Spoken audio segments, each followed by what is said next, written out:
Good afternoon, this is Rich Nelson with Allendale, covering the wrap-up comments. Today is Tuesday, February 21st of 2012. Of course, Monday was President's Day, so therefore no markets or trading here.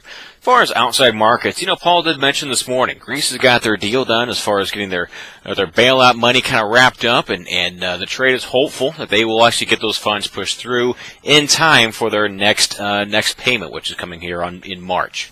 So with this issue out of the way, it looks like kind of a mixed outside market viewpoint right now. We will note, of course, that crude oil is still pushing a little bit to the upside, so you can argue that might support the corn a little bit here. But as far as today's action, certainly was not a supportive action today for corn overall. With USDA's Outlook Conference, which happens each year in this case on Thursday and Friday, we did see some liquidation out of corn right now. Of course, this conference, we will get the USDA speeches we put on their website at 8 o'clock in the morning on Friday, and this comes just before the outlooks are actually given on Friday. So 8 o'clock in the morning is when we'll get these numbers for the USDA speeches. But the trade is saying, for the baseline numbers they gave us just a few days ago, which are made from back in November, and that's when USDA suggested corn acres will increase about 2.1 million acres for corn. USDA indicated a 1 million acre drop for soybeans and a 2.1 million acre for increase. If anything, most of the trade probably would suggest that USDA will add a little bit to those acres numbers here coming on Friday if they do make any changes. So we did see a little liquidation in front of that issue here. As far as the corn, down 12 and a quarter cents at one point in the day. They were down about 16 and a half. So we did come off the lows a little bit, but certainly not a major rebound by any stretch of the imagination. As far as soybeans, up 3.5 cents.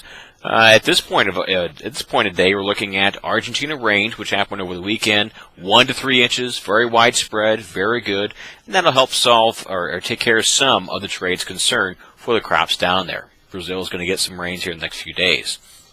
On the other hand, you can of course note that China is still buying U.S. beans. U.S. beans are still competitively priced compared to Brazil, so that's kind of keeping the bean price up here. And in fact, today's close, which was up 3.5, was a new high close for the March soybean contract for this uptrend. Over on wheat, down 11 cents here. While we do have still some good news regarding U.S. export competitiveness as far as the wheat around the world, we will note that 1 to 3 inches of snows hit the northern plains this past weekend, and by the end of the week there may be just a little bit more moisture hitting the spring wheat crop as well. So that may be was also reason, combined with the corn, why we saw some lower wheat prices here today. On the livestock side, for cattle, up 22 cents. This is a new high close for that April contract, which of course it makes it a new record close as well, record high close. As far as midday box beef, up $1.66 for choice and up $2.39 for select. So wholesale beef is moving higher.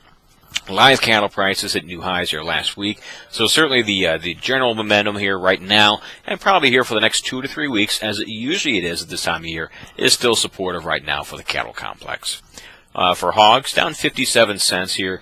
While cattle and beef are moving a little higher right now, usually this time of year, cash hogs and cash pork prices kind of spin their wheels a little bit here, and that appears to be the case right now going on as well.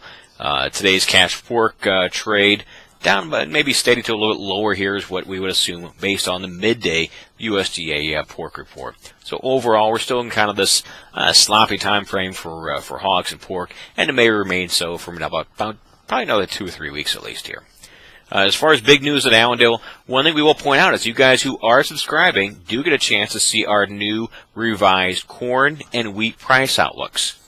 As you guys know, you can take a look at our price outlooks, as always, on our homepage once you're logged in, and there in the simple section called Price Outlooks on the left-hand side of the page. In tonight's wrap-up comments, we will put the new outlooks there for corn and wheat, as well as update that specific price outlook section on our website. So that's certainly a strong incentive for you guys to get signed up for Allendale's research. if you are not already. As I said, new corn and wheat outlooks completed, and we will go ahead and make some revisions to the soybean ones coming this week as well. So look for that. Get excited about it. We got a lot of new exciting things to talk about here. And also, like I said, get signed up for Allendale's research. Take a look at these price outlooks yourself and give us a call to discuss them a little further, and also discuss what this means for markets and trading, and also how to market your crops. 1-800-262-7538. Thank you.